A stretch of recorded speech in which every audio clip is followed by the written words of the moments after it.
Buenas tardes o buenos días, dependiendo desde donde nos vean o de cuándo nos vean. Soy Javier Moreno y bienvenidos a un nuevo episodio de estos seminarios de reflexión académica sobre el futuro de los medios de comunicación, entendido en sentido amplio, que ha organizado la UNIR. Estamos en Madrid. Y tenemos en esta ocasión el tema que vamos a tratar es la edición, pero no la edición la que seguramente están pensando. Bueno, ustedes no, porque se han registrado, ahora hablaré de eso, pero lo que la gente en general piensa que es los libros de literatura que consume, los que habla con los amigos, sino algo igual, o yo diría que incluso más fundamental, porque predata a la posibilidad de poder disfrutar de la literatura, que son los libros de texto, que es el fundamento de la educación. Y entonces me he corregido a mí mismo, porque he dicho, seguramente cuando hablamos de edición no piensa nadie o casi nadie en los libros de texto, excepto ustedes, que están registrados sabiendo a lo que vienen y que además, por las cifras previas que nos han pasado, pues denota un elevado interés, digamos, en este seminario. Así que ustedes sí saben de qué vamos a hablar, aunque en general a los ciudadanos cuando les hablamos de edición suelen pensar en literatura. Esto es como eje vertebral de la educación, quizá seguramente más importante. Tenemos a dos invitados, yo creo, no solo especialistas, porque son ejecutivos de la industria y por tanto tienen un conocimiento serio, sólido, profundo, detallado de lo que vamos a hablar, y que Andrés Cardó, que es el codirector de estos seminarios, les va a presentar ahora. Muchas gracias, Javier. Efectivamente, el día de hoy tenemos una sesión sumamente interesante. Yo diría, no sé qué piensan Paco y Mario, permítanme que les tutee en público, por favor, porque somos amigos desde hace además muchísimos años. Hace yo creo que unos 15 años, nadie pensaba que esta industria se iba a transformar de la manera que se ha transformado. Sí hay empresas que realmente no solamente lo han vivido, sino que han sido protagonistas muy importantes de este cambio. Son Grupo Santillana y Somos Educación. Y si hay ejecutivos que han sido realmente protagonistas en términos de haber liderado esas compañías y los cambios en todos estos mercados, son los dos señores que nos acompañan en la sesión del día de hoy. Comienzo presentando a Mario Guío. Mario actualmente es el presidente ejecutivo de Somos Educación, que cotiza en la Bolsa de Valores de Nasdaq con el nombre de Vasta Platform. Previamente ha sido consejero delegado o Chief Executive Officer de Abril Educación y vicepresidente académico de dos grupos educativos enfocados en educación superior, ambos en Brasil. Como vicepresidente académico, Estacio ESAP y luego Croton. Francisco Cuadrado es el presidente ejecutivo de Santillana. También tiene, como Mario, una amplísima experiencia en el mundo educativo y en esta industria particularmente, aunque también en sus vidas anteriores, además de haber ejercido como director general global de educación del Grupo Santillana, ha sido también el primer ejecutivo, el director general de la línea global de ediciones generales de Grupo Santillana, que incluía sellos tan míticos como Alfaguara, Taurus, Aguilar, entre varias otras, ¿no? Ya podrán ver ustedes que vamos a tener una sesión muy rica, no solamente por los puestos que ocupan estos señores, sino por la amplísima trayectoria que tienen cada uno de ellos. Javier, arrancamos. Gracias.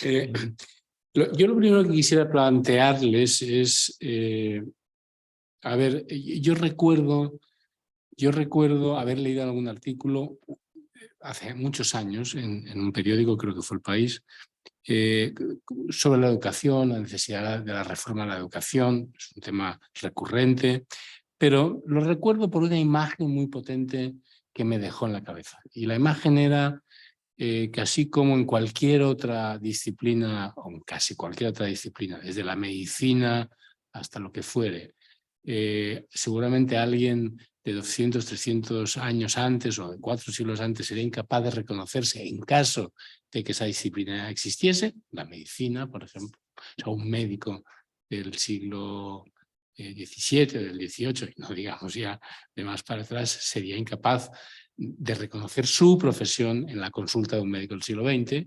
Un profesor, sin embargo, los elementos básicos sí que los podía reconocer. Un grupo de muchachos o muchachas sentados en lo que fuere, pupitres, asientos, tal. Un señor ahí arriba hablando y una pizarra o un no sé qué para hacer 4 rayas. Y que eso pues, se puede echar hacia atrás, pues, desde los tiempos de Jesucristo, desde los griegos. No sé si es muy preciso, pero sí da una buena idea de lo poco que en esencia había evolucionado quizá en la enseñanza en los últimos siglos. Estoy hablando desde hace 30 años, ¿no?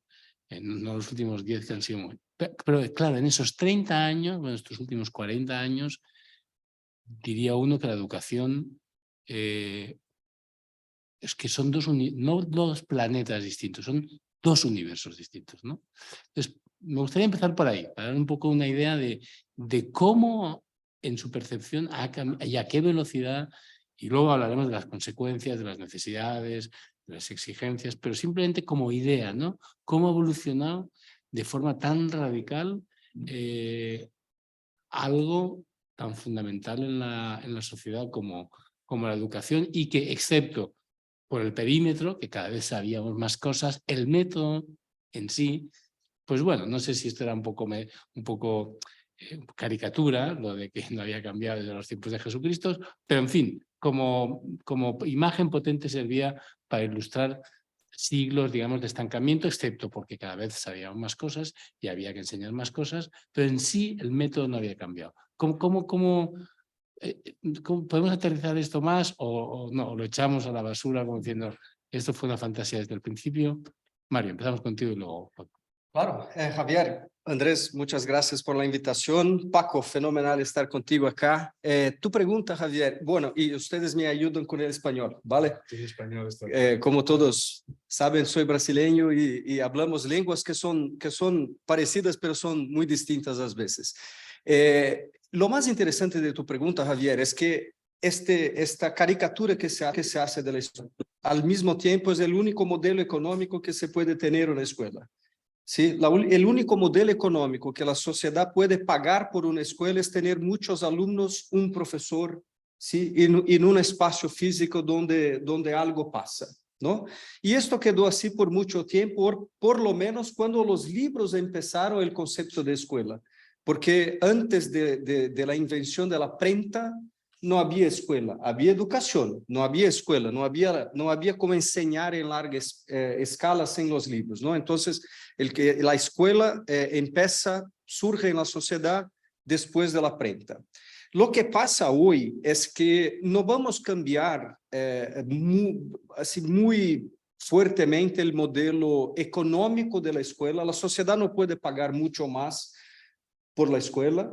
Tampoco las familias que ponen a sus hijos en la escuela privada. Aquí estoy hablando más de la educación K12, ¿no? De la educación básica.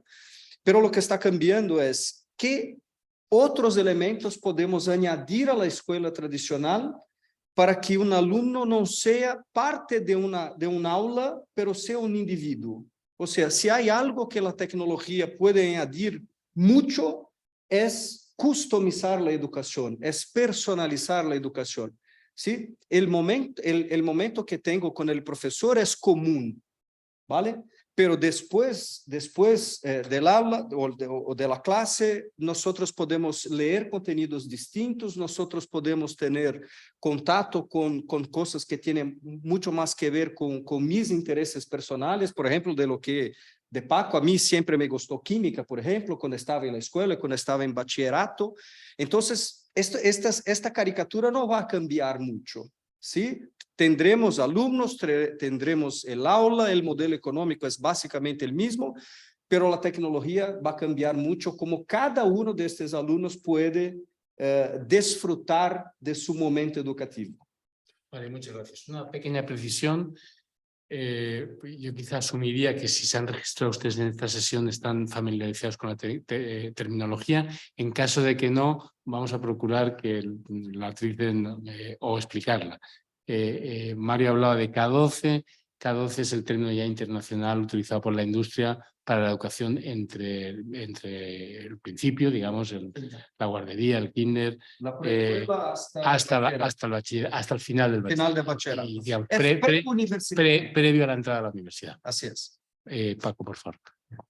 Gracias aquí a UNIR, a Andrés en primer lugar, a ti Javier, que es un gusto encontrarte aquí, y a Mario, que nos encontramos en muchos sitios, pero es un gusto encontrar en este foro. Yo, si me permitís, sí voy a romper un poco, ahora has hablado de 30 años, y 30 años para cualquier cosa son muchos años. Entonces, yo voy a romper una lanza en que, más allá de ese estereotipo, que creo que puede valer para muchas actividades. Si cualquier actividad la ceñimos a una oficina, a un lugar, y empezamos a ceñirla a los 4 elementos básicos, seguramente parece que nada ha avanzado en 30 años.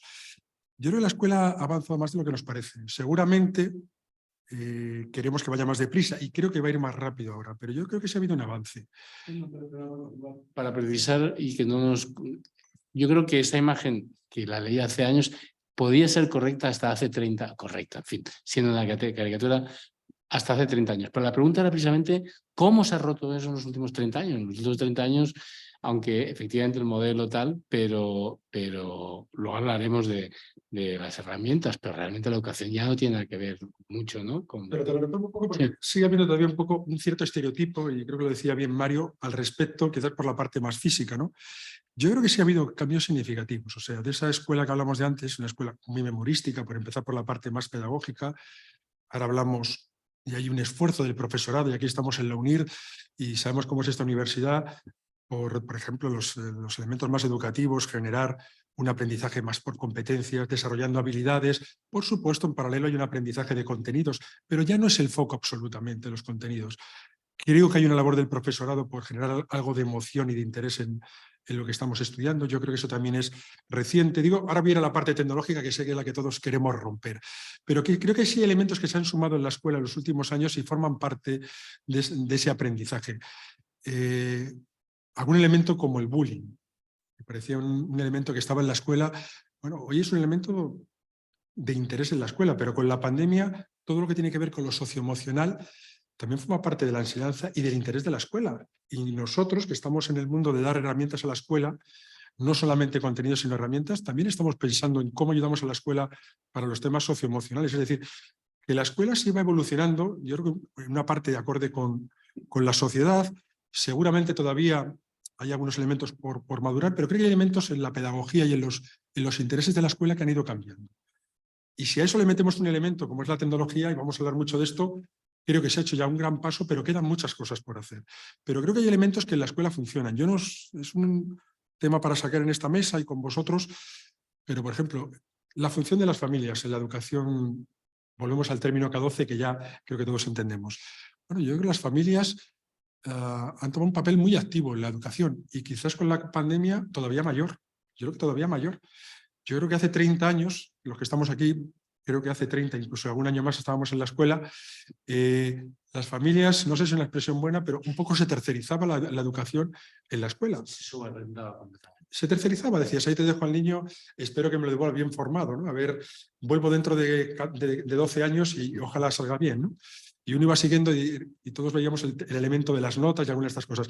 Estoy extremando un poco la visión porque tampoco era exactamente así, pero sí creo que ahora, por ejemplo, las familias opinan de lo que está pasando en la escuela, interpelan a la escuela, al profesor, tienen dudas de por qué sus hijos tienen problemas en el aprendizaje y te lo ponen en la escuela como una duda. Antes el problema era tuyo como alumno, ahora el problema es también de la escuela. Yo le traigo aquí para que me solucione problemas con mi hijo. Entonces yo creo que sí hay elementos que en la escuela están y que la escuela los está recogiendo. Y digo la escuela, y quizás hayamos hablado de la educación en general. Entonces yo creo que sí ha habido elementos que se han movido en la educación en los últimos años. Las pedagogías activas, o sea, yo creo que enseñar desde el hacer, desde el entorno, o sea, creo que son elementos que han pasado más allá de lo que tenemos encima de la mesa. Y sí creo que a veces somos muy duros, todos, y yo creo que los que estamos aquí, mucha gente fuera, con que no se ha avanzado demasiado en la escuela. Otra cosa es que todos vislumbramos, y supongo que tenemos todavía más de una hora para hablar de esto, cambios mucho más agresivos en los próximos años, pero ya los ha habido recientemente y se perciben en la nueva generación de gente que está saliendo, más crítica, más autónoma. Creo que hay elementos de las nuevas generaciones que yo miro con una cierta envidia, creo que tienen que ver con esa educación que también están recibiendo. Paco y Mario, ahora sí me gustaría, porque efectivamente como marco conceptual lo habéis explicado muy bien, y la escuela ya es mucho más allá que digamos el propio recinto físico o mental que es la escuela, incluye a la familia, incluye la sociedad en términos más amplios, ¿no? Pero hay dos pilares que siguen siendo fundamentales y donde sí se ha producido esa revolución de la que estábamos hablando, pero ya en detalle, y quizá ahí sí ya podemos entrar un poco más en detalle. Y esos dos pilares son el profesorado y los materiales escolares, ¿no? Ahí realmente, ahí sí ha sido, bueno, pues el equivalente al Big Bang, a una explosión, ¿no? ¿Podrían ambos explicar un poco en detalle cuán diferente y por qué son los materiales escolares y naturalmente como correlato objetivo de eso, pues el propio profesorado, ¿no? Vamos quizás esta vez ahora con Paco y luego Mario acabas. Bueno, yo creo que el profesorado en este tiempo se ha encontrado con unos cambios significativos en la educación y con que la sociedad le entrega pocas herramientas. O sea, si tú tienes un cambio tecnológico, nos ha ocurrido a todos en nuestras labores, lo primero que tienes es un elemento de formación. Y quizás en el caso a veces del profesorado se ha encontrado con algunos cambios muy radicales, porque hacer una aula invertida, meter la tecnología, no es proyectar un vídeo, es hacer una pedagogía diferente. Y nos hemos encontrado con un profesorado muy poco apoyado. Hay que ver cuántos recursos se están empleando en esa transformación al profesorado. Nosotros, ya que hablo en plural porque conozco bien lo que hace Mario en Brasil, lo que hacemos nosotros en América Latina, especialmente en el sector privado donde tenemos una mayor incidencia, porque el sector público tiene una regulación de los gobiernos, cuando ponemos un proyecto digital o un proyecto híbrido, porque en general nosotros manejamos proyectos híbridos donde manejamos papel digital, por supuesto lo digital lleva un elemento de tecnología muy fuerte, evaluaciones tecnológicas, lo primero que hacemos a esa escuela es ponerle un formador y un plan de formación continua. Continua significa a lo largo del año y a lo largo de los siguientes años. Entonces, cuando hablamos del profesorado, creo que le estamos dando muchas herramientas y poca capacidad para manejarlas. Y creo que hay que valorar un poco esa capacidad de autoaprendizaje y de buscar una solución a los problemas que han tenido. Porque los cambios han sido bastante significativos en la escuela. Yo creo en ese sentido el profesorado, y creo que ahí es verdad que hay matices entre tipos de profesores que llevan más tiempo, los más jóvenes que van generando, son de nativos digitales. ¿Cuáles dirías que son esos problemas fundamentales que se ha encontrado el profesorado? Bueno, yo creo que lo que hemos entregado sobre todo, especialmente en muchos casos, son dispositivos, contenidos digitales y un alumnado que tiene un problema, que suena mal decirlo, pero es así, que por primera vez el profesor se encuentra en el que está enfrente de algo sabe más que tú. Tú vienes en realidad a formarle y a enseñarle, y te encuentras que en la parte tecnológica él está más formado que tú, con lo cual tienes una sensación que nunca ha sido así. El profesor siempre estaba en un cierto alto, miraba desde el conocimiento y de repente te encuentras un alumnado que hay un terreno donde como mínimo está como tú o quizás superior. ¿Qué creo que ha faltado ahí? Yo creo que falta formación continua y un plan de formación para transformar a ese profesorado. Es imposible exigir ese cambio porque no estamos cambiando solo de formato, estamos cambiando también de pedagogías. Yo creo que la tecnología te obliga a cambiar las pedagogías y eso te obliga a invertir tu forma de hacer tu aula. El aula, digamos, el aprendizaje no termina y empieza en el aula. Cuando metes la tecnología, ya antes venía de fuera, pero todavía con más fuerza empieza afuera. Yo creo que eso requiere dar algunos elementos que no sé si el profesorado ha tenido que aprenderlo de una manera autónoma. Fantástico. Bueno, a mí me gustaría compartir con ustedes una visión que tengo sobre cuáles son las 4 olas que están cambiando la escuela, ¿sí? La primera ola fue tener contenidos, como les comenté en la primera pregunta, sin contenido no hay escuela y no hay una forma de educar sin contenidos, ¿sí? Pero los contenidos eran toda la preocupación de los maestros y de la sociedad hasta el trabajo de Jean Piaget. Jean Piaget en 45 dijo: los contenidos son necesarios, pero no son suficientes. Lo que pasa con la escuela es que necesitamos de contenidos para desarrollar la competencia cognitiva de los alumnos, ¿sí? Y por lo tanto, Piaget y después Bloom empezó a decir, mira, hay contenidos que son importantes para recordar, hay contenidos que son importantes para conectar, hay otros que son importantes para solucionar problemas, y otros tantos que son los más deseados por la sociedad hoy, que es cómo hacer que los alumnos puedan innovar. ¿Sí? Entonces, el proceso cognitivo fue la segunda ola de cambio de la escuela. La tercera ola, que es recién estamos pasando por ella, es de la tecnología y muchos de los comentarios de Paco están claramente enfocados en la tecnología, pero tecnología no es solamente digital, ¿sí? Es importante que todos sepan, por ejemplo, que neurociencias, cómo nuestra cabeza funciona, hace poco sabemos, ¿sí? Y me gusta mucho decir que Vallon, Vygotsky, Piaget, Foucault, Paulo Freire, Maria Montessori, todos influenciadores del mundo educativo, no conocían neurociencias, ¿sí? Entonces no es solo decir que el aula invertida, las plataformas de evaluación digital impactan esta tercera ola, pero la neurociencia también impacta, ¿sí? Los maestros están enfrentando dos retos simultáneos. Uno es que son la primera generación de maestros que tienen que inventar qué es la educación digital. Todos nosotros aquí estudiamos en escuelas analógicas, ¿no? Y por lo tanto los maestros tienen que inventar la educación digital. Específicamente en este sentido, Javier, me parece que la pandemia hasta tuvo un impacto positivo para el mundo de educación, por lo menos de K12, porque había barreras, se habla en español, barreras muy altas para una entrada muy impactante de tecnología en K12, y pasó con la pandemia que o hay tecnología y tenemos escuela, o no hay y no hay escuela, ¿sí?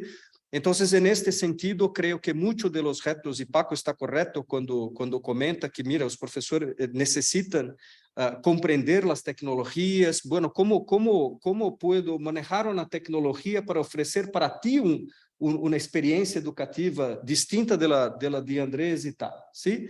Y luego, la otra fuerza que está conjuntamente empezando a cambiar profundamente el mercado educativo es saber manejar los protocolos neurocientíficos, ¿sí? Y aquí hago un comentario muy rápido para que todos comprendan. Me parece que en español es el mismo nombre que en portugués. Por ejemplo, cuando un estudiante empieza a cambiar la letra de posición, conoce la letra, pero maneja en la posición opuesta, ¿sí? Llamamos esto de espelhamento de letras. Así también se habla en español, espelhamento de letras. Cuando la C, por ejemplo, sí. un estudiante la escribe al revés. Sí. Es nuestra visión que causa esto.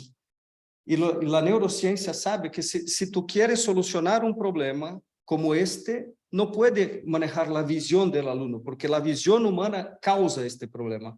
Y por lo tanto, si nosotros quitamos la visión y empezamos a manejar con el tacto del alumno, muy rápidamente se soluciona este problema, que es muy común hasta los alumnos de 10, 11 años de edad, ¿sí? Entonces, contenido, procesos cognitivos, tecnología y ahora un tipo distinto de tecnología, que es la neurociencia, esto va a construir la escuela del futuro, la escuela del siglo XXI. Gracias, Mario. A mí me parece tan fascinante esto, porque claro, los caballeros de una cierta edad y las señoras de una cierta edad, todo esto no lo hemos vivido, como si íbamos a una escuela cargados con una mochila con libros y luego volvías a casa y estudiabas unos cuadernos escolares, y a mí me parece fascinante, y quizá muchos de los que nos están siguiendo, muchos de ustedes sí han pasado por ahí, porque están ahora justo en la universidad, y a lo mejor ya les han pillado, si no todos, algunos de estas nuevas aproximaciones a la enseñanza. Yo desde luego no, con lo cual a mí el detalle y todo eso me fascina, aunque creo que lo vamos a tratar después, hay algún tema previsto de que expliquen un poco con más detalle este tipo de cosas tan fascinantes que estabas contando, Mario. Pero ahora, para ir acumulando capas, hay otra cosa que nos parece interesante tratar, que es la demografía.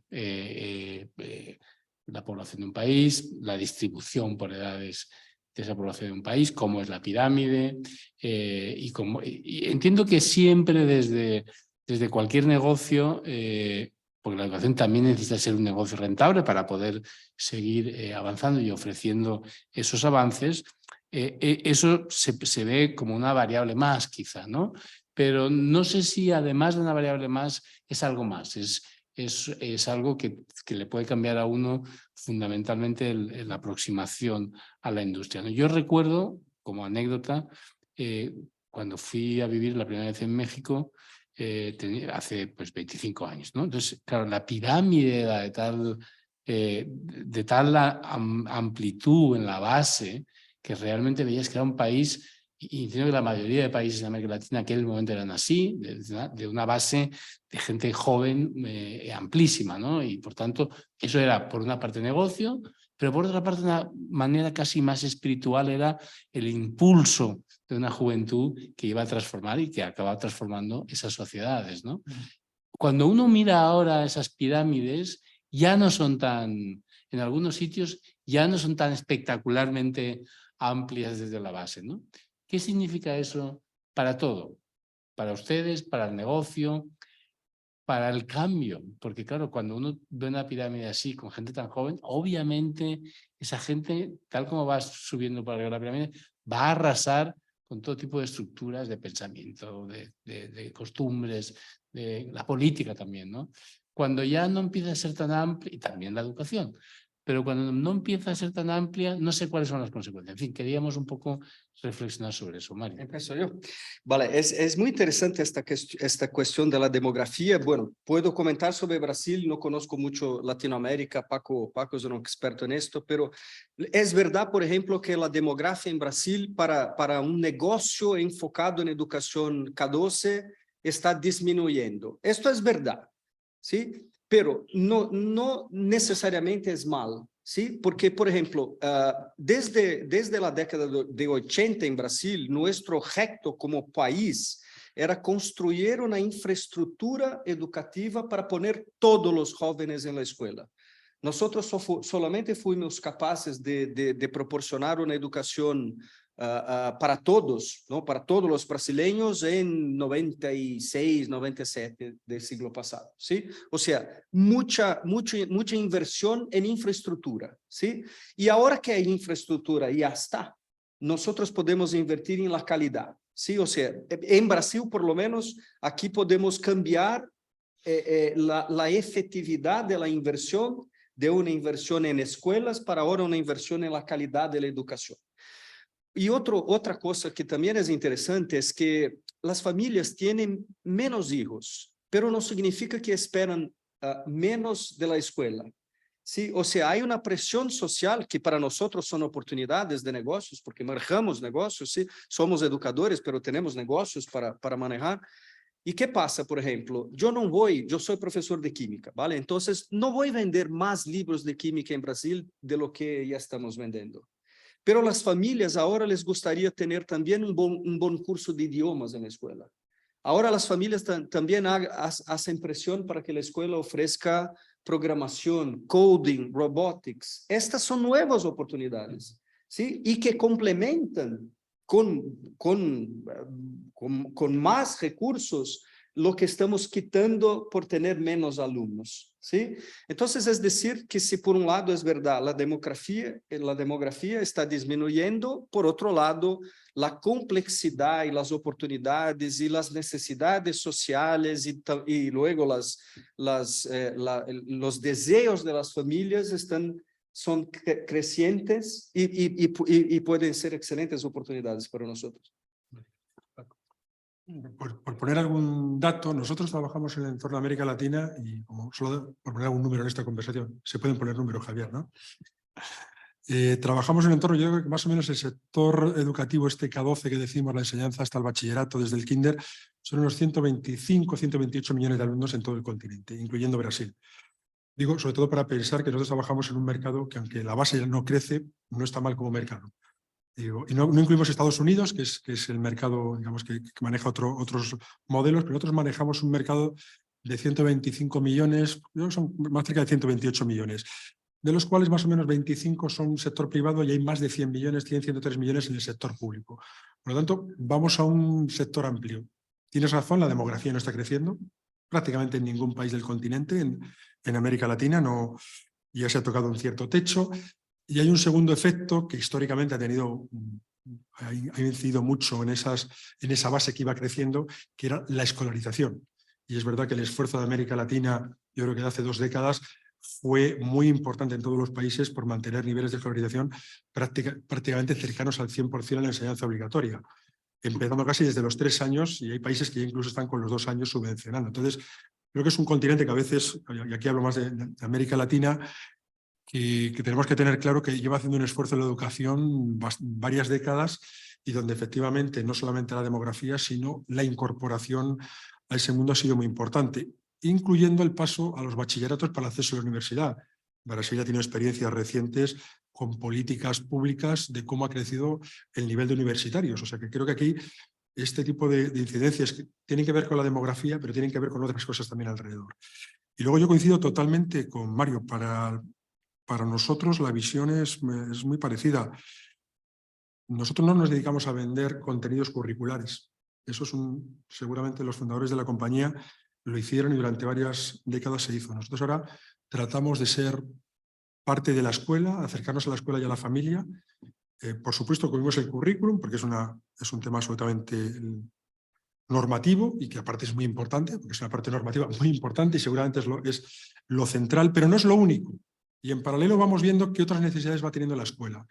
Y de hecho, ahora, más que movernos por nuevos proyectos educativos, nos movemos por un socio que se llama escuela, y de que nos metimos en un modelo, que supongo que hablaremos más adelante, de estos modelos, de estos contratos que firmamos con las escuelas de sistemas de enseñanza, tenemos clientes que llevan con nosotros 12 años, desde que empezamos, de 2011.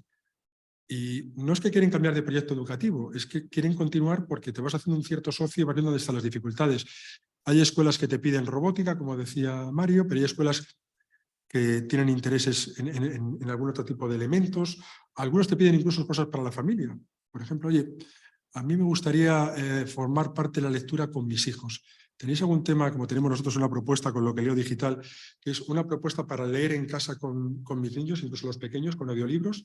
Incluso que pueda hacerle alguna pregunta para ver si mi niño ha comprendido bien, no una lectura aparte. O sea, que el padre quiere formar parte de ese tema de la educación. Entonces, vas poniendo sobre la mesa elementos que antes no ponías y vas mejorando calidad y aprendiendo con la escuela de las necesidades. E insisto, con la llegada de las familias al mayor interés por la educación, creo que ahí se va produciendo un contacto que va empujando a la escuela y en paralelo a los que nos consideramos cada vez más socios de la escuela. Y eso también va transformando. Por eso están bien las demografías, pero no todo es crecimiento por una parte numérica. Creo que hay mucho por dar a las escuelas. Y luego, una cosa que está haciendo la escuela, yo creo que es interesante, y los que hemos trabajado para la escuela está bien. En la escuela, en un momento dado, empezaba a una cierta hora y terminaba a otra hora puntual. Y a partir de ahí había un momento en que el niño tenía una especie de espacio que muchas veces eran las famosas academias de inglés o de cualquier otra cosa. La escuela ahora mismo también está copando ese trabajo. ¿Qué quieres de tus hijos? Te lo puedo dar en la escuela. Un elemento más allá del inglés como un aprendizaje de una materia, se ve como un elemento de vida. Y cuando va a una América Latina se da cuenta que el inglés, hay algunos sitios que han dicho, es más importante que las matemáticas. Dice, con una matemática básica me puedo mover, sin el inglés seguramente tengo unas dificultades de avance social.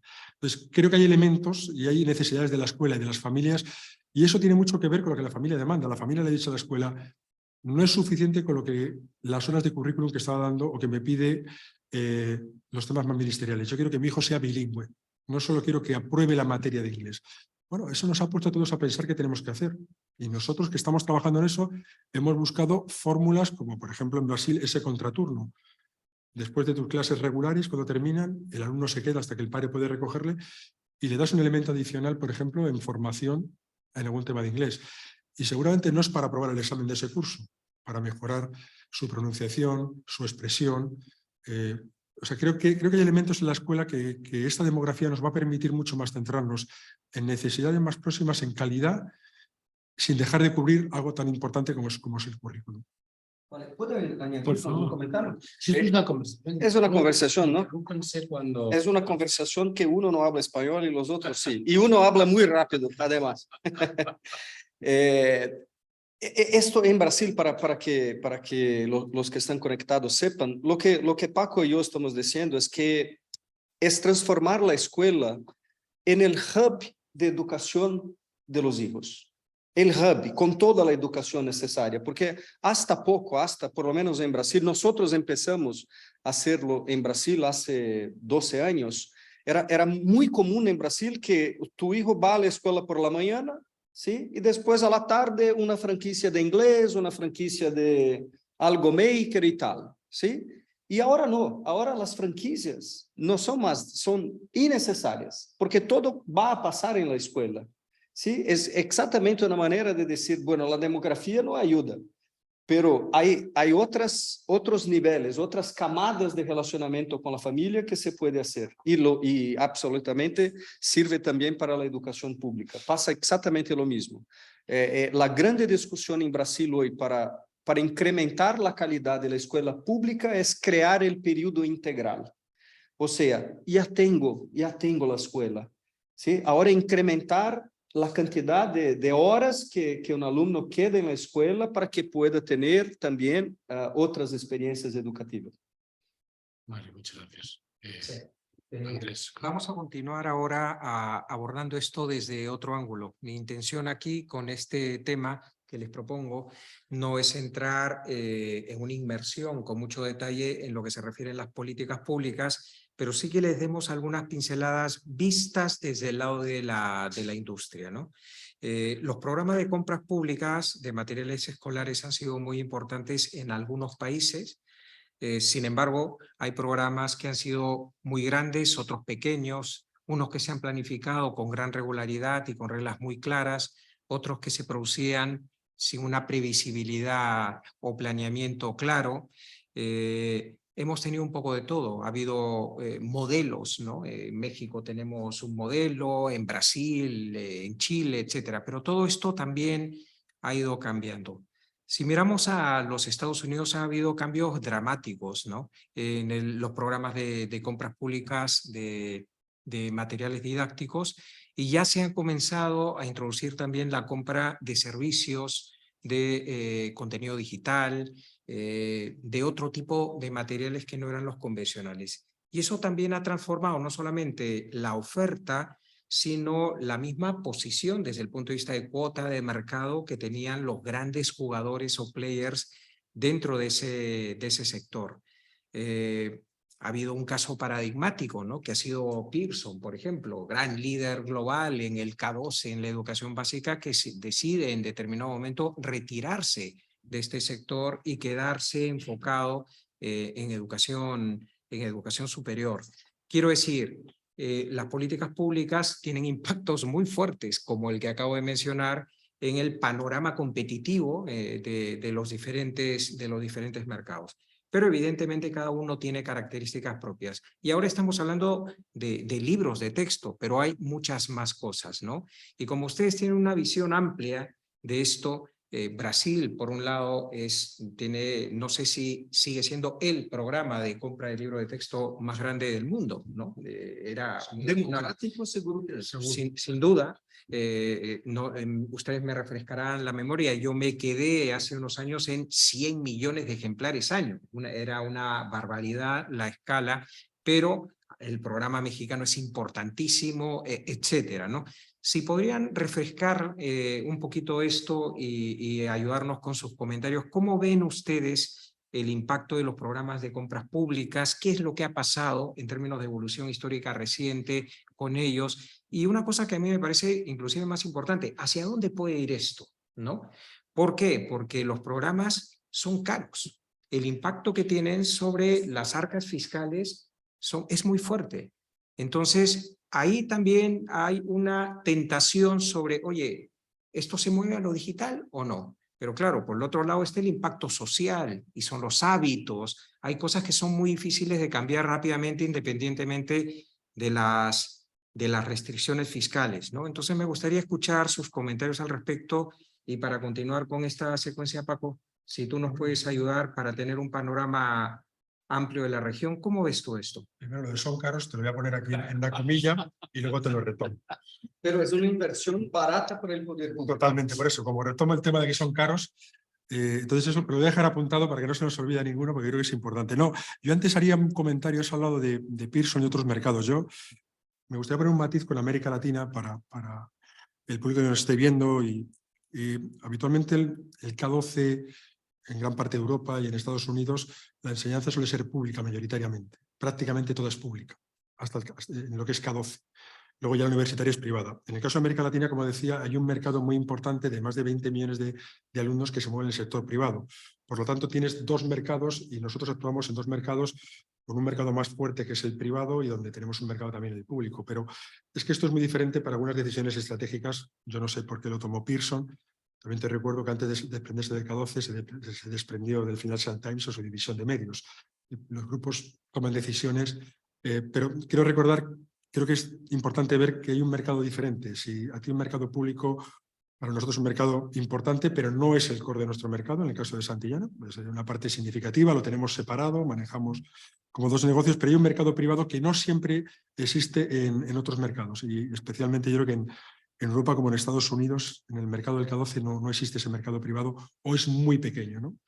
Digo, para empezar por ello. Sobre las políticas públicas, justamente empezaría, si me permites, Andrés, empezando justamente cuestionando un poco el tema si son caros o baratos. Yo creo, quizás Mario tenga un poco el dato más fresco, pero yo creo que del gasto del Ministerio de Educación en Brasil, la compra de materiales puede que sea el 3% del total del gasto, el 4%. Sí, Bueno, del presupuesto del Ministerio de Educación. digo, evidentemente ahí están salarios, infraestructuras, pero cuando algo es el 3% de lo que cuesta todo lo demás, yo suelo poner siempre un ejemplo a veces que nos cuesta mucho y es cuánto cuesta un kilómetro de carreteras y un pan público de compra de libros. Y habitualmente, con unos pequeños kilómetros de carreteras, uno hace una compra nacional de dotación de materiales.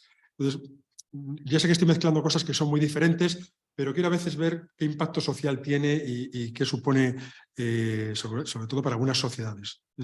Y, por ejemplo, ¿qué ha pasado en pandemia con estos países que tienen compras recurrentes de materiales, ahora haremos si son digitales o físicas, y cómo se han podido defender en un entorno con esos materiales cuando ha llegado la pandemia y los que definitivamente no entregan una forma ordenada ese tipo de campañas de dotaciones, ya sea de materiales, sobre todo físicos, que son mayoritariamente libros, o ya una parte digital. ¿Y qué ha pasado con esos países? Sería muy bueno que viéramos los resultados en los próximos años, todos estos resultados que vemos de las pruebas, qué está pasando y qué ha ocurrido en diferentes países. Yo creo que al final la apuesta por la dotación, por darle materiales al profesorado, porque aquí hablamos de materiales al alumno, pero se nos olvida que con esa compra de uno llegan muchísimos materiales para el profesorado, muy diversos, no solamente el libro del alumno, con cambios curriculares, con herramientas para que el profesorado sepa qué ha pasado en esos cambios curriculares. Entonces, yo pongo en duda que sean caros. Creo que tienen un costo, obviamente. Creo que son muy baratos para el impacto social que tienen y muy importantes para algo que se llama equidad. Para que estas sociedades donde a veces la educación privada se aleja de la pública, que por lo menos la educación pública tenga esas mínimas herramientas. Entonces, me parece que los gobiernos, yo no, aquí ya entro en conflicto de intereses si se lo tienen que comprar al sector privado o lo tienen que hacer, pero sí me parece importante, por un tema de equidad con el sector privado, que den las mejores herramientas al sector público. Yo creo que nosotros nos dedicamos a nuestras empresas, pero nos dedicamos a una cosa muy delicada que es la educación, ¿no? Y la educación en el fondo no tiene algo que ver con el futuro de las sociedades. Y yo creo que ahí de verdad sigo pensando que no hay nada más caro que la ignorancia. Entonces yo creo que si estos materiales aportan y mejoran la educación, creo que estamos realmente haciendo algo realmente barato, ¿no? Lo caro realmente siempre es la ignorancia. Y luego, en cuanto a los modelos, bueno, creo que aquí los modelos, Brasil sin duda tiene programas de hace muchísimas décadas y yo creo que exitosos, mejorables seguro, ¿no? Y todos los gobiernos se lo cuestionan, pero yo creo que tiene algunos elementos positivos. Están dando materiales a todos los colegios en toda la educación obligatoria, muchos materiales para el profesorado. Los últimos años han mezclado materiales físicos con digitales, o sea que hay una cierta sensación de que hay que hacer algún cambio. Hacen una cosa que es importante y yo creo que es muy, muy valiosa. creo que es muy valioso que al final el profesor sea el que elija qué material quiere utilizar. Entonces, los gobiernos marcan sus currículum, aprueban que el sector editorial, quien quiera participar, se mueve en ese marco legal, que creo que es una disposición del gobierno de turno, qué se enseña, cómo se enseña, me parece que es muy obvio, para eso creo que están las elecciones y tienes una campaña con unas políticas educativas, y a partir de ahí permiten que quien quiera participe de este modelo, y luego decide cada profesor qué cree que es lo mejor para su alumno, porque ni los alumnos son homogéneos, no lo son. Creo que la diversidad genera diversidad de opiniones y genera debate. Yo creo poco en el libro único, creo muy poco en lo único en cualquier cosa en la vida, ¿no? Entonces creo que un elemento que deciden los profesores, que elaboran diferentes elementos, que evalúan las universidades, por ejemplo en Brasil o en México o en Chile, creo que eso es muy sano para una sociedad. Creo que hace una sociedad, y Javier, lo miro como periodista, pues creo que nos ayuda a esa sociedad que siempre se defiende desde la prensa, ¿no? Diversa, con amplitud de miras, crítica en pensamiento y con diversidad. Entonces, yo creo que las compras públicas creo que son buenas para la equidad y para esto. Luego, ¿qué está ocurriendo? Andrés, preguntabas. Bueno, es evidente que yo creo que empiezan a tener la sensación de que el producto solo papel, lógicamente, se está quedando muy pequeño para este nuevo entorno. Cualquier alumno en cualquiera de nuestras escuelas tiene un dispositivo digital, aunque sea un teléfono móvil. Por supuesto, todos los profesores. Hablamos antes de Chromebook en el almuerzo, ¿no? Bueno, creo que evidentemente hay una inquietud por pasarlo al mundo digital. Empieza a haber compras digitales en algunos países, ¿no? Y casi todos nos están pidiendo alguna experiencia digital para hacer. Yo creo que vamos hacia allá. Vamos a hacer una experiencia mucho más híbrida también en la escuela pública. Creo que es necesario. Y hay el problema de nuevo, y creo que volvemos a las primeras preguntas que hacías, Javier, es, uno tiene que ver con dotación tecnológica. Hablamos de tener una misma infraestructura en las escuelas y eso tiene un costo. Formación del profesorado. Si de nuevo, como nos está pasando en el sector privado, si en el sector público alguien no hace ese esfuerzo, va a ser complicado. Y hay un elemento que a nosotros incluso en el sector privado nos afecta, y es un sector más privilegiado, que creo que puede cambiar ahora con la tecnología, que es la conectividad. La conectividad. No es lo mismo una conectividad de 1000 alumnos viendo un vídeo en paralelo, hay que tener una buena conectividad. Bueno, nos han dicho a todos que el 5G es la gran revolución. Bueno, ojalá esa revolución llegue, porque yo creo que nos hace falta también, sin conectividad es muy difícil hacer una revolución digital también, ¿eh? La revolución digital en la educación es mucho más parcial. Y creo que, y hablamos de escuelas en la Amazonía o hablamos de escuelas en cualquiera de los lugares que tenemos, en los que trabajamos. Entonces creo que hay algunos elementos que van, pero yo creo que los gobiernos deben de seguir apostando por dar herramientas, y creo que hoy es el libro de texto, hoy es el libro, mañana será ese libro híbrido con la tecnología, pero yo en mi opinión, luego las vertientes, algunas son interesadas y no quiero dejar de decir que lógicamente somos grandes vendedores al sector público, pero tienen todo el derecho a elegir qué mecanismos tienen. Lo que sí creo que tienen la obligación es de dar las herramientas a sus profesores y dar esa respuesta a las familias. Fantástico. Bueno, yo estoy totalmente de acuerdo con Paco y yo no soy un vendedor para el sector público, por lo tanto es legítimo que yo concorde con todo. No hay un interés directamente de nuestra compañía en este tema, pero hablando de Brasil, por ejemplo, algo que fuimos capaces en Brasil y no es en tantas cosas que fuimos capaces en los últimos 40 años, pero mantener el Programa Nacional de Libros Didácticos, fuimos capaces. Cambiamos de gobiernos de derecha para gobiernos de izquierda y el programa de libros didácticos quedó inalterado. Podemos decir hoy que es un programa de Estado, no es un programa de gobierno, ¿sí? Y por lo tanto, y en muchos sitios de Brasil, y como todos saben, Brasil es un continente casi, no es un país, el único recurso educativo que el maestro tiene es el libro didáctico. Y que él ha elegido. Es un programa democrático, ¿sí? Seguro que el programa de distribución de libros didácticos de China es mucho más grande que el brasileño, pero el brasileño es democrático. Cada profesor elige su libro, la escuela elige un libro que es lo que la mayoría de los profesores le gustaría tener y bueno, es exactamente el libro que van a recibir. Es una inversión, además de los puntos que Paco ya comentó. Brasil está en un proceso de implantar, no sé cómo se llama en español, pero es lo que los americanos llaman de un Common Core. o sea, un currículo nacional integrado, un pacto educativo nacional. Y tener los libros es fundamental para que el pacto se ponga en marcha, ¿sí? Además de todo lo que comentó Paco, que está correcto, si quitamos los libros, no hay como hacer una integración curricular en Brasil, ¿sí? Y la manera más barata de hacerlo es con el programa. Ahora, tendremos que evolucionar el programa para muchas direcciones.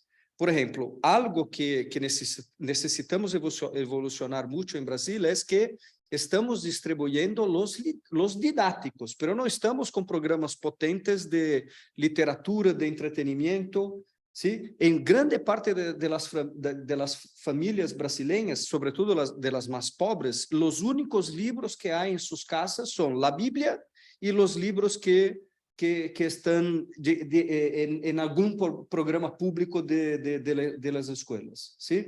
O sea, creo que tendremos que evolucionar mucho en una inversión potente para llevar a cultura a las familias brasileñas. Y Javier hace unas preguntas, dijo algo que es muy interesante.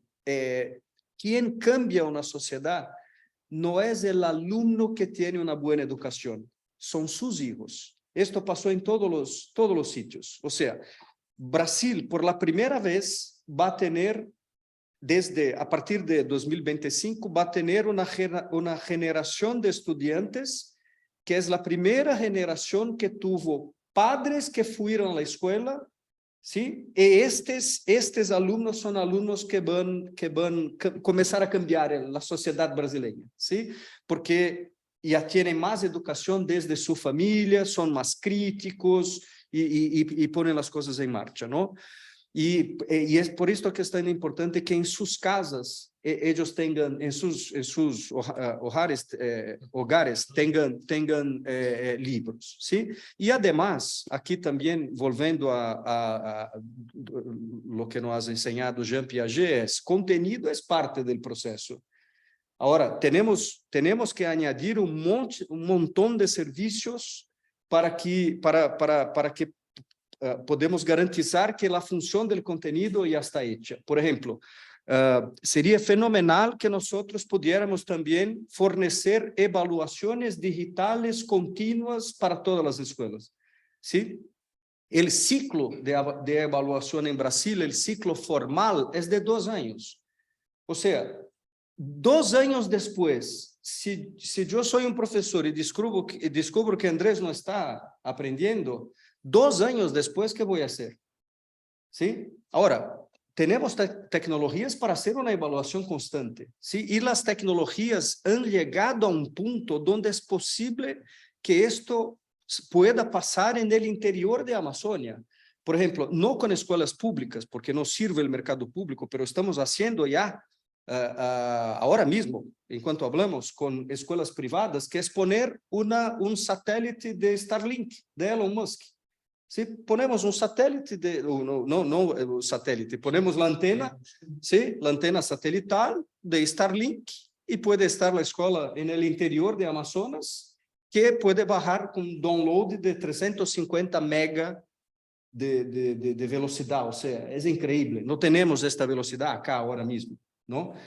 Y por lo tanto es este conjunto de contenidos con políticas, con nuevas formas de traer la tecnología para los maestros y siempre, no es el único factor, pero el factor más importante para la calidad de educación es siempre el profesor.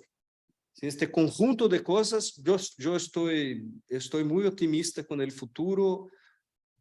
De nuevo, no conozco la realidad de otros países latinoamericanos, pero en Brasil creo que estamos poniendo todo esto en marcha. Sí, ya que has introducido el tema, Mario, lo retomaría, pero desde el ángulo de la escuela privada, en la escuela particular. Ha habido una evolución muy grande en los modelos didácticos y también en la oferta que hace la industria. Hace 15 años se vendían libros de texto. Y esto intermediarios. Y con intermediarios. Han cambiado muchas cosas. La oferta, el portafolio de productos se ha sofisticado de una manera enorme Paco mencionaba la importancia de la formación, esos servicios ahora se ofrecen de una manera absolutamente normal. Llama la atención cuando alguien no los ofrece, pero además de los libros hay contenido digital. Tú has mencionado otra cosa, has mencionado la evaluación, es una herramienta también fundamental, eso también está en los portafolios. Han mencionado también catálogos de literatura infantil, juvenil, pero con contenidos digitales, con plataformas, etcétera. Se ha sofisticado mucho, se ha ampliado. Hace un momento hablaban de material socioemocional. Estamos hablando de cosas que hace unos años pues, no se ofrecían y ahora forman parte de una especie de ecosistemas, de paquetes, de productos, servicios, contenido en papel, contenido digital, plataformas que se ofrecen a las escuelas, ¿no? ¿Cómo has visto tú esta evolución? Ambos han sido actores fundamentales de este cambio en toda la región. Ya que tú introdujiste el tema, Mario, ¿cómo ves tú esa transformación? ¿Hacia dónde puede llegar también nuevamente, como en el caso anterior, ¿no? Gracias. Javier quería... Pero la pregunta de Andrés ya tiene 50.000 dimensiones. Uno más. Pero no es técnica, esta es sentimental y un poco para conectar con el pequeño corazoncito que puedan tener los que nos están siguiendo. Porque todo lo que está contando Andrés a mí me ha hecho pensar en mi propia educación, ¿no? Hace, no voy a decir cuántas décadas, ¿no? Pero muchas. Yo me formé con Santillana. Entonces, hay libros de Santillana, el famoso Consultor, que era un libro que era gigantesco.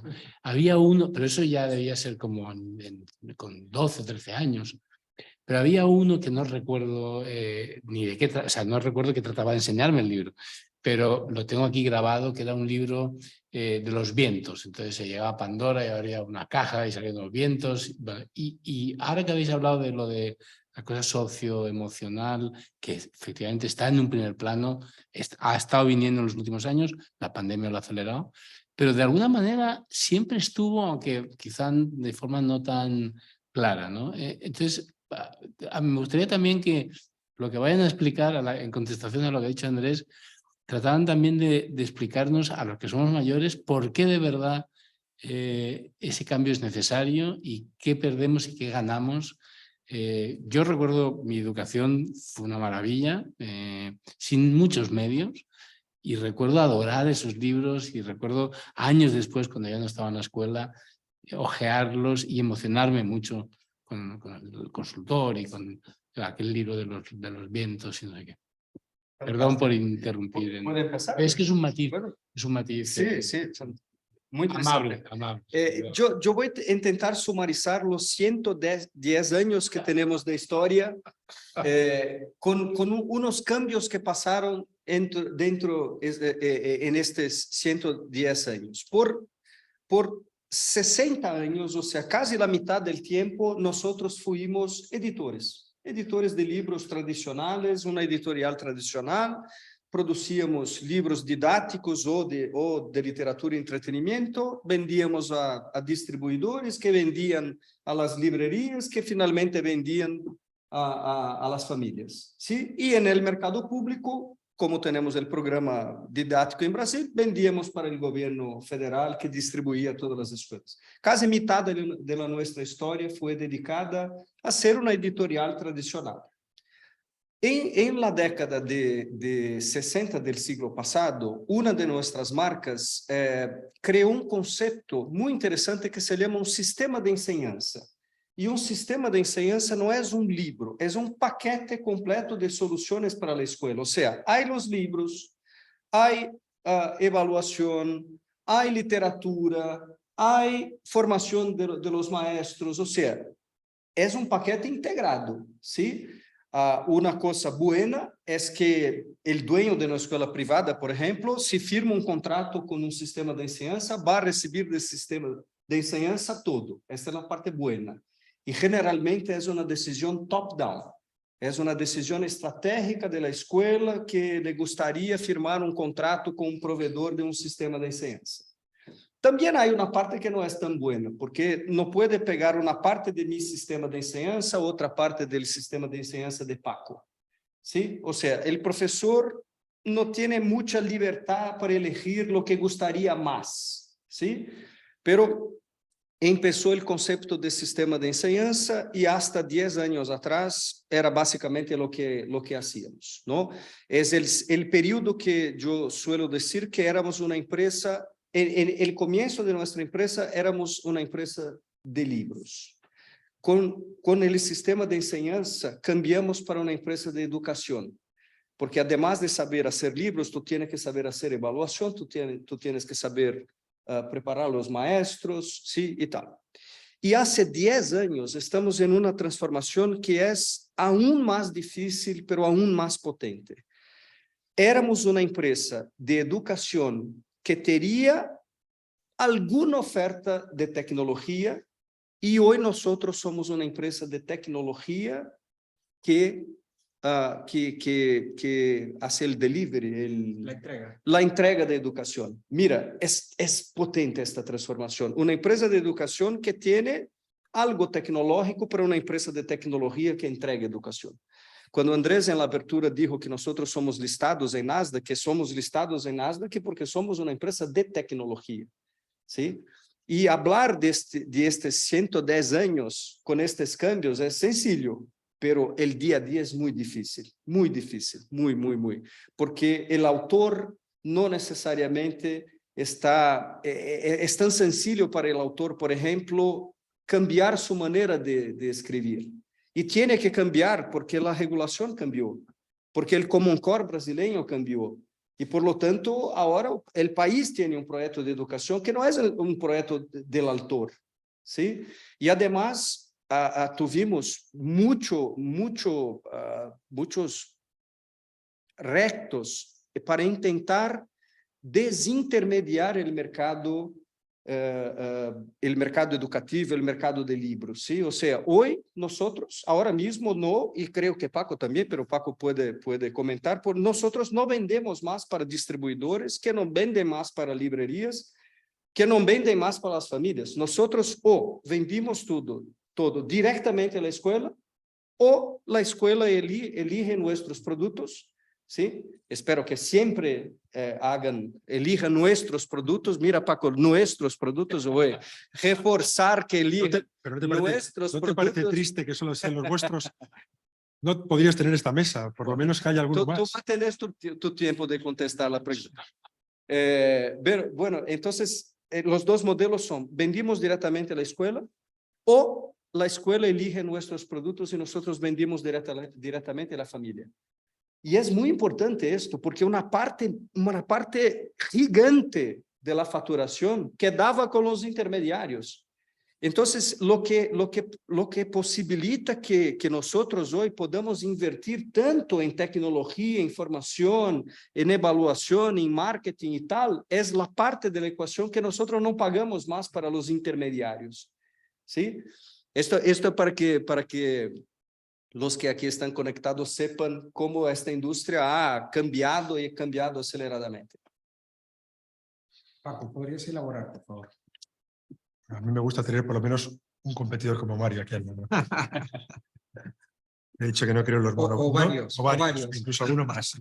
No creo tanto en los monopolios. No, yo creo que Mario lo ha contado bien. Yo creo que en la educación, además, si lo vemos con un términos un poquito de distancia, la educación es un proceso de largo plazo. Nada empieza ahora y termina mañana, y es continuo. Incluso ahora hablamos siempre de la formación continua y que no se acaba ni tan siquiera en la escuela, sino después. Entonces yo creo que la educación es un proceso a largo plazo. Sin duda lo que tiene más sentido es estar asociado, y uno lleva a su hijo a un colegio y solo lo cambia si realmente siente que no responde a sus necesidades. Extraña, porque tiene un cambio físico de ciudad o de situación, pero en general uno le dedica mucho tiempo a elegir un colegio y dice, he acertado, es la educación que quiero para mis hijos, puede ser holística, puede ser más resultadista, pero y se queda con él y luego se pasa toda la vida al lado de su colegio. Sí. Perdón. Ay, no sé nada. No, yo decía que, retomando un poquito el tema, insisto, yo creo que la educación es un proceso de largo plazo y uno hace un compromiso de largo plazo cuando lo hace. Y por eso le dedica mucho tiempo a elegir el colegio de su hijo. A todos nos ha pasado, ¿no? Creo que tiene todo el sentido que una parte elemental de ese proceso, que también son los proveedores, en este caso ya no de contenidos, sino de servicios, de tecnología, de evaluación, tenga sentido que sea de largo plazo. Porque si es de corto plazo es porque algo no estás haciendo bien, o tú o te han elegido mal. Entonces, creo que lo más extraño es el modelo anterior, que es un modelo basado seguramente en ese concepto que decíamos de solamente quiere un aprendizaje del contenido y para este contenido concreto, para las matemáticas 4. No, yo ahora quiero que mi escuela tenga un ecosistema y quiero acertar en la elección. Si lo hacen con Santiago van a acertar seguro, con Mario igual también. Pero creo que eso es lo importante. Entonces yo creo que los nuevos modelos van de la mano de lo que realmente necesita la educación, que son actores de largo plazo, de la mano y que vayan aprendiendo. Y yo creo que eso es lo que dan los modelos de suscripción. Y lógicamente ahí se generan demandas nuevas. Y yo ha insistido mucho Mario, yo creo que es muy importante decirlo. Voy a reforzarle el tema de evaluación, la evaluación continua. La traza que deja el contenido. ¿Por qué digo esto? Siempre que pensamos en tecnología y educación, especialmente en el mundo escolar, pensamos en esos vídeos maravillosos, en vez de esa foto, siempre ponemos el mismo ejemplo, ¿no? La foto de las pirámides y ese vídeo maravilloso que te mete por dentro. Está bien, y es una forma de aprender bastante más interesante que la que aprendíamos algunos. Pero hay elementos de la tecnología que son muy importantes. La evaluación, de una evaluación analógica, manual, a una evaluación permanente y continua, personalizada, que te dice qué problema tiene el alumno, dónde lo tiene, y te lo puede decir permanentemente. Puedes guiar a ese alumno, puedes ayudarle, puedes personalizar esa educación. Contenidos que te dejan traza. Entonces, que te están diciendo, oye, no, el problema no es la respuesta que te da, tiene un problema en el planteamiento. No ha acabado de entender, tiene un problema de comprensión lectora, no tiene un problema de resolución del problema. Todo esto tiene sentido que sea un ecosistema que te dé la solución. Es un contenido que te deja traza, una evaluación que va de la mano de ese contenido, una plataforma que te permite dar una respuesta para esto, un dashboard que le dice al profesor, mira, aquí es donde tienes el problema. Quiero decir que esto, si lo empiezas a desmenuzar, creo que pierdes mucha calidad. Y yo creo que es un poco lo que el sector ha venido reconvirtiéndose. Decías cómo se ha transformado. Bueno, yo creo que esta es un poco la visión, que es ir de la mano de la educación. Y vuelvo a insistir, cuando nosotros empezamos, porque en Brasil hay una cierta tradición de estos sistemas integrales analógicos que ahora se han hecho digitales. Cuando llegamos a verlo en Brasil, nuestro origen fue también verlo en Brasil, le llevamos al resto del continente, la primera sensación para un colegio es, esto es un cambio muy fuerte, ¿no? Yo no estoy cambiando de libro de historia, de libro de matemáticas, estoy haciendo un cambio conceptual de mi escuela, ¿no? Pedagógico. Y tengo una cierta intervención del que viene conmigo. Vas con sistema 1, como es y te dice qué pedagogía tienes que hacer. Ha habido profesores que no se han sentido cómodos. Y la escuela, cuando llegamos, descubrimos una cosa, y es que la escuela nos dijo, el director dijo, yo estoy convencido, ahora tenemos que convencer a mis profesores también, o en paralelo, no todos se convencen, porque no siempre están. Y el siguiente paso que nos dijeron es, necesito que vengáis el sábado por la mañana para hablar con los padres. Entonces tuvimos que ir a explicar el proyecto educativo a los padres. En escuelas privadas, ¿eh? Entonces de repente te descubres que es un cambio un poco mayor a un cambio de un producto a otro, o una serie nueva, o porque ha habido un cambio curricular. Es un cambio conceptual y de pedagogía, porque de la mano... Entonces, claro, cuando de repente te sientas un sábado entre, bueno, o vienen todos los padres como sabemos, pero cada vez hay más padres interesados, y te tienes que sentar a hacer un discurso diferente al profesor. Es un discurso, vamos a hacer esto por estas cosas. Las preguntas son diferentes a las que hace la escuela. Entonces, todo esto yo creo que es una revolución, digo, importante, pero el mensaje que empezaba y quiero terminar es: la educación es de largo plazo y es integral. Yo creo que desagregarla y hacerla de corto plazo no es bueno. Si puedo añadir, Paco, me encanta tu comentario, pero solo me gustaría añadir que proporcionar educación de calidad también es caro. La inversión para tener el ecosistema que dijo Andrés, un ecosistema que tiene contenido, que tiene evaluación, que tiene marketing para la escuela, que tiene formación docente, es muy caro hacerlo. Nosotros tenemos hasta un banco para hacer la financiación de las escuelas que necesitan de working capital. O sea, crear este ecosistema es muy caro y no es sencillo poner las escuelas, además fuera de Brasil, que no están acostumbradas con el modelo, ¿sí? Pero hay un beneficio muy importante. Cuando una escuela firma un contrato con un proveedor como nosotros, con un proveedor de un ecosistema, en promedio, en nuestra compañía, en promedio, esa escuela va a quedar con nosotros por 20 años. Yo tengo alianzas con escuelas que siguen hace 52 años. Yo tengo 53 años de edad. Hay escuelas que tienen una alianza con mi compañía hace 52 años, ¿no? Entonces, eso es solo para añadir que es caro, es difícil, pero los resultados académicos son superiores, porque nosotros no estamos preguntando, y aquí no estamos preocupados, y aquí un comentario también que me salió después de escuchando a Paco, es que nuestro negocio no es engagement, nuestro negocio es learning. El papel de la evaluación no es a ver si el alumno está contento, si le gusta, no. El resultado académico es bueno, porque si no es bueno, no está bueno, ¿por qué? Porque el maestro no sabe, porque el libro no está bueno, porque la evaluación está incorrecta, ¿sí? Y hay mucha presión sobre nosotros y luego a las escuelas también, para que las escuelas sean solamente enfocadas en engagement, para que todos estén muy interesados por lo que pasa. Y esto es un riesgo. Ni siempre, o muchas veces, lo que es más interesante no es necesariamente lo que produce el conocimiento, lo que produce el aprendizaje. ¿Sí? Un tema que creo que es imprescindible que tratemos es el impacto de la pandemia en la educación y en todos nosotros, ¿no? Yo creo que los que hemos tenido uso de conocimiento a lo largo de esto, y si no pasa nada más grave, pues dividiremos al final de nuestra vida antes de la pandemia y después de la pandemia, ¿no? Y lo de antes de la pandemia está todo un poco borroso, ¿no? Esto sucedió antes de la pandemia, sucedió hace 3 años o 4, o sea, el impacto ha sido profundo, no solamente a nivel industrial de todo tipo, sino incluso a nivel de psique humana, ¿no? Y ahí quizá me interesaría explorar esas dos vías, ¿no? ¿Cuál ha sido el impacto de la pandemia en la educación en España y en América Latina?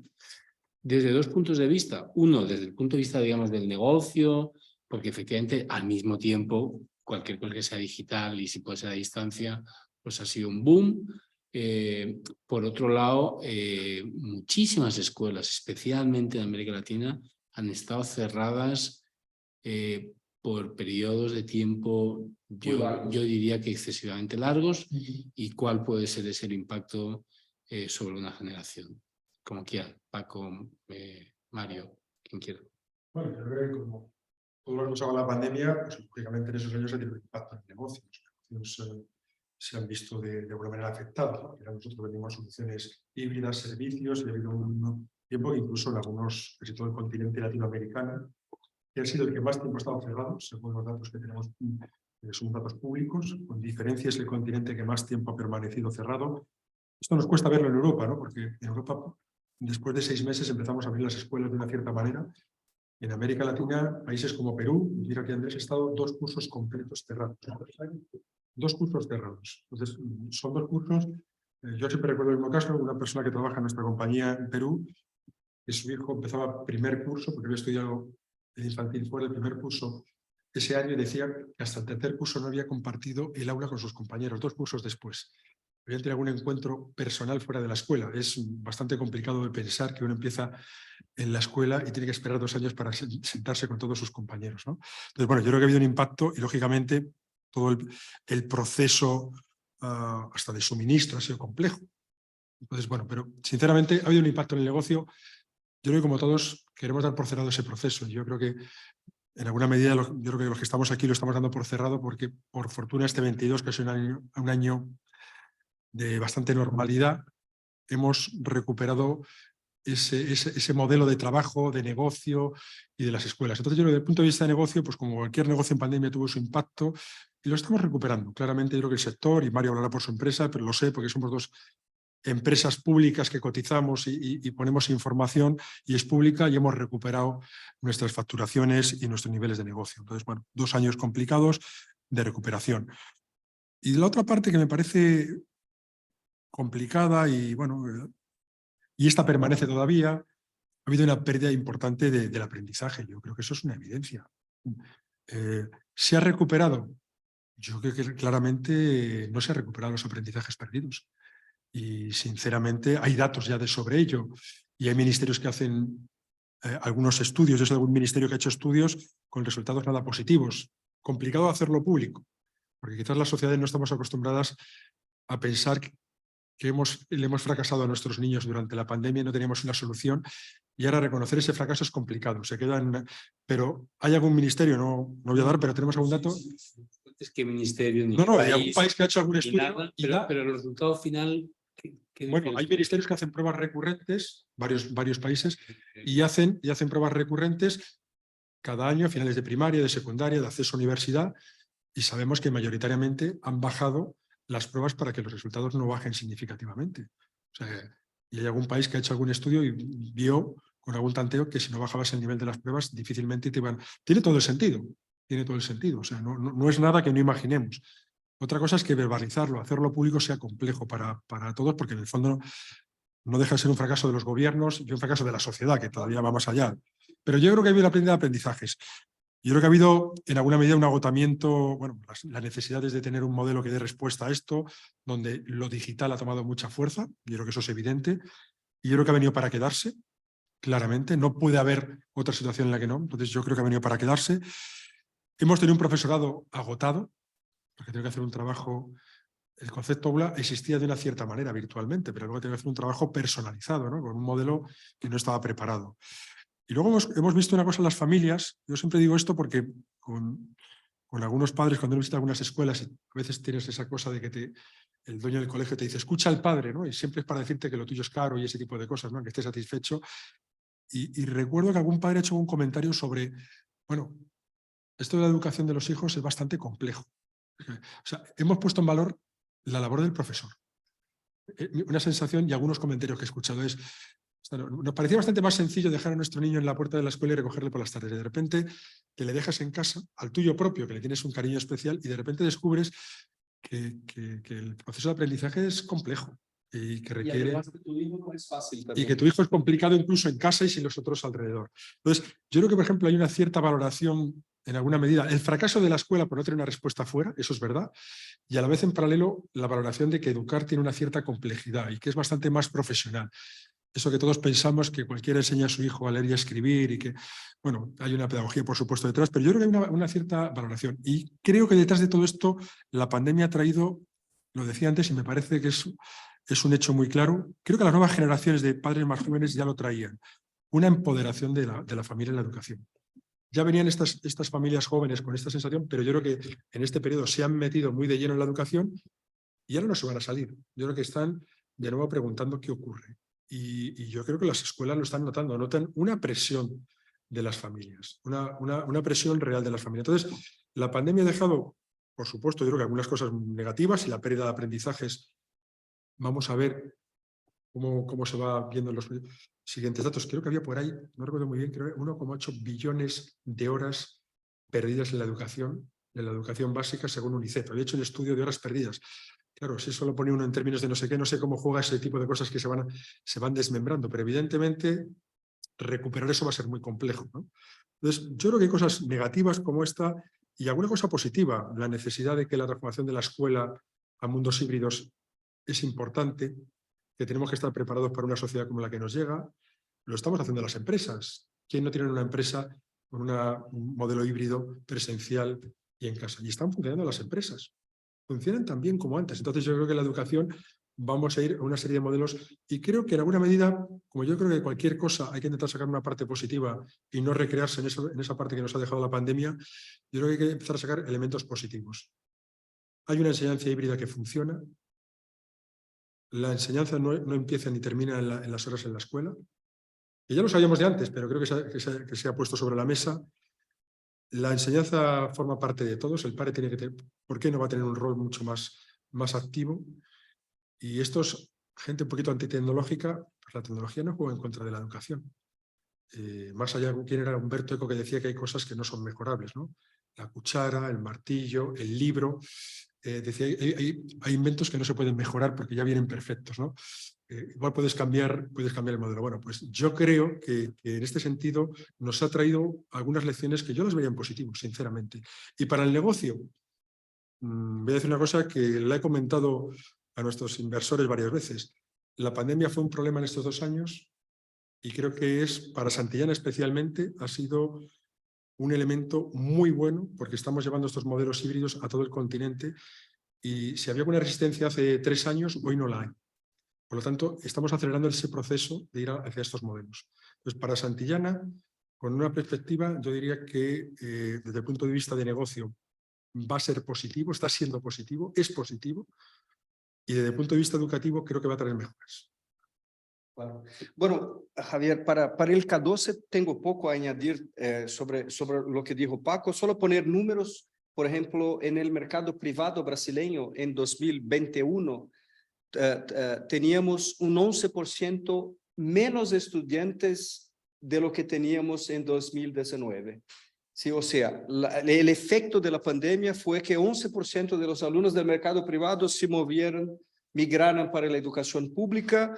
Segundo el censo oficial, el censo de 22 no está listo, vamos a ver al principio del próximo año, pero creemos que un 3 o 4% ya migraron de nuevo para el mercado privado y consideramos, o sea, planeamos que hasta el final de 2025 vamos a tener la compensación completa de la pérdida de alumnos. Ahora, me gustaría, si Andrés me permites, hablar un poco de la enseñanza superior, por favor. ¿No? Porque pasó algo con la pandemia, con la enseñanza superior de Brasil, que es muy interesante. Básicamente, en Brasil, por décadas, la educación superior era, y la educación superior só era considerada de calidad si fuera presencial, ¿sí?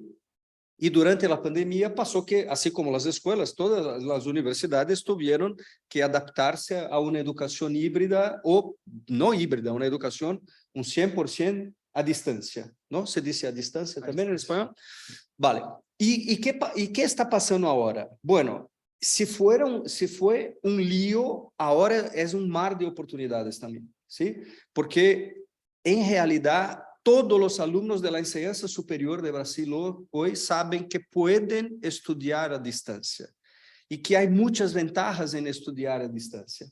¿Sí? Hay ventajas de calidad de vida, hay ventajas de que es más económico porque no tengo que transportarme hacia la universidad y tal. Y en números, ¿qué está pasando? Desde el final de 2019, la captación de nuevos alumnos del mercado de enseñanza superior brasileña era más grande en educación a distancia de lo que en la educación presencial. Al final de este año, al final de 2022, nós tendremos en Brasil más alumnos de educación superior a distancia de lo que tenemos en presencial. O sea, empezó que la captación era mayor, pero la base de alumnos era mayor, era más grande en presencial. Al final de este año tendremos más alumnos de educación a distancia de lo que tenemos en presencial y con calidad, ¿sí? Y con calidad. O sea, es una oportunidad para la sociedad, creo, ¿no? Y luego, infelizmente o desafortunadamente, el marco regulatorio para K12 en Brasil no permite que exista una educación, por ejemplo, un bachillerato que sea un 100% a distancia. No se puede en Brasil, ¿sí? Pero muchas escuelas ahora sí están preocupadas que sea híbrido, por lo menos, ¿sí? O sea, si te gusta, por ejemplo, participar de una Olimpíada de Química, no voy a pagar un profesor para ti, solo para ti, para que haga una preparación, pero te voy a conectar con una plataforma que tiene este tipo de servicio y voy a considerar los créditos educativos porque tú estás estudiando química, ¿no?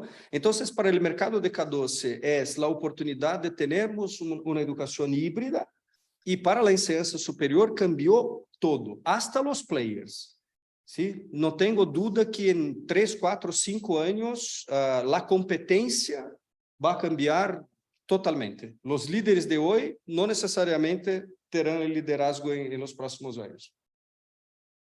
¿Qué impacto, Paco, ha tenido la pandemia? Esto de puede haber ganadores, perdedores, ¿lo ves así también en la región? Bueno, yo sigo pensando que, además, es una evidencia, ¿no? Los competidores más tradicionales que no habían desarrollado pues, un modelo híbrido, que no tienen unas plataformas, que no tienen este equipo de formadores, de dar servicio a las escuelas, se han visto realmente fuera de juego. No han podido dar respuesta tecnológica, no tienen equipos para dar una respuesta física a estos profesores, no han ayudado a las escuelas, con lo cual la escuela ha sentido que estaba abandonada. Y simplemente no es que estuviera abandonada por ellos, sino que esos jugadores no podían dar una respuesta porque no estaban preparados, estaban dando un servicio para un modelo. Yo creo que aquí salen ganando pues, las compañías que en alguna medida veníamos anticipando, lo habíamos hablando con Mario, con otras, no somos únicos nosotros, tenemos algunas otras compañías, pero no tantas, que veníamos viendo que había un cambio en la educación. No vimos venir la pandemia, no fuimos tan visionarios.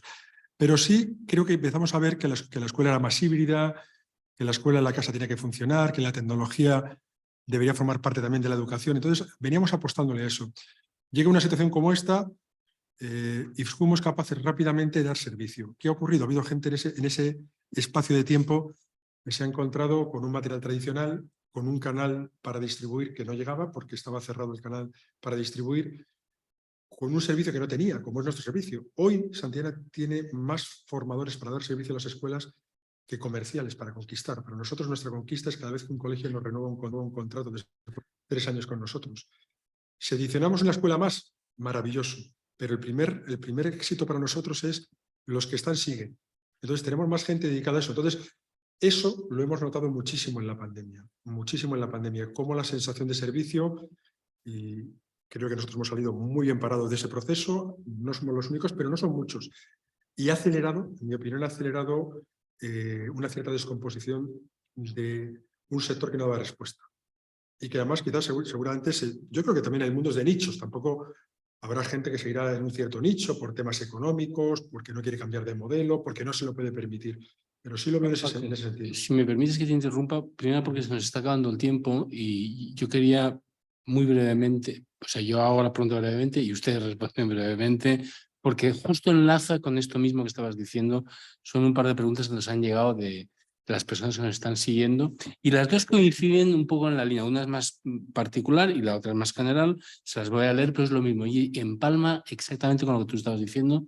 Y si quieren, pero brevemente, porque se nos acaba el tiempo, primero Mario y luego Paco. La primera pregunta dice: todos estos recursos digitales de los que están hablando están adaptados para personas con diversidad funcional, y esta, que es de otra persona, pero que engloba todo lo anterior y es más general, dice: tengo una duda.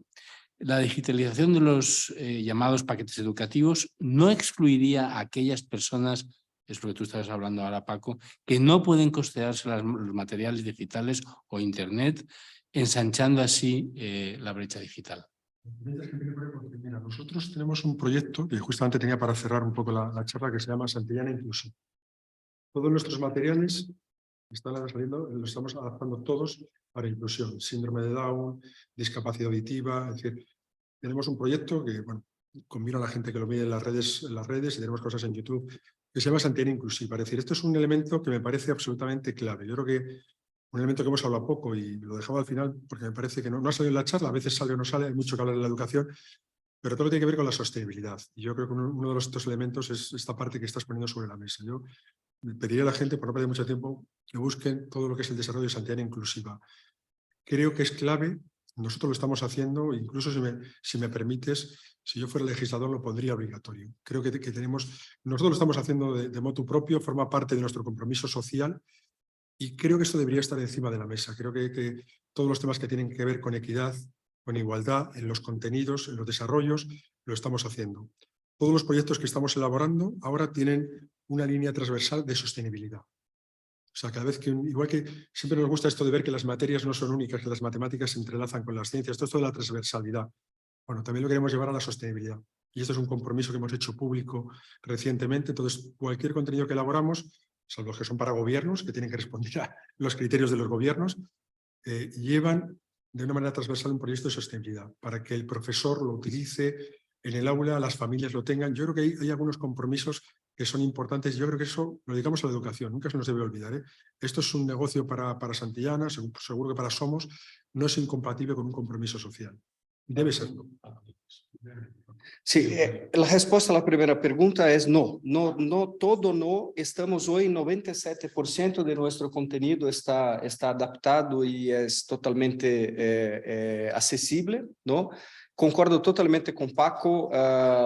Si una empresa no está não está preocupado, não está enfocando qualquer tipo de inclusão, esta não é uma empresa que tem uma renda ESG, esta provavelmente não é uma empresa que não vai sobreviver por muito tempo.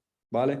Entonces, es parte del compromiso con la sustentabilidad que nosotros tenemos, ¿tá? Ahora, me gustaría al final protestar sobre algo, porque este señor es capaz de hablar 100.000 palabras por minuto en español y yo solo hablo 10, 12, está difícil. Pero las has pronunciado con peso, Mario, con peso. Yo quería acabar con un mensaje. Hemos hablado de educación, como han estado oyendo, pero hemos estado hablando también de equidad, de igualdad. Estas últimas preguntas lo demuestran. Hemos hablado del futuro de las sociedades, tolerancia, las sociedades que queremos, ¿no?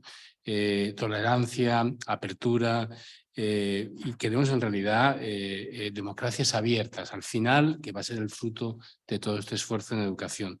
Y me hace mucha gracia, ahora que ha salido aquí, porque siempre le oye uno esto hablar a los políticos, no, vamos a apostar por la sociedad del conocimiento.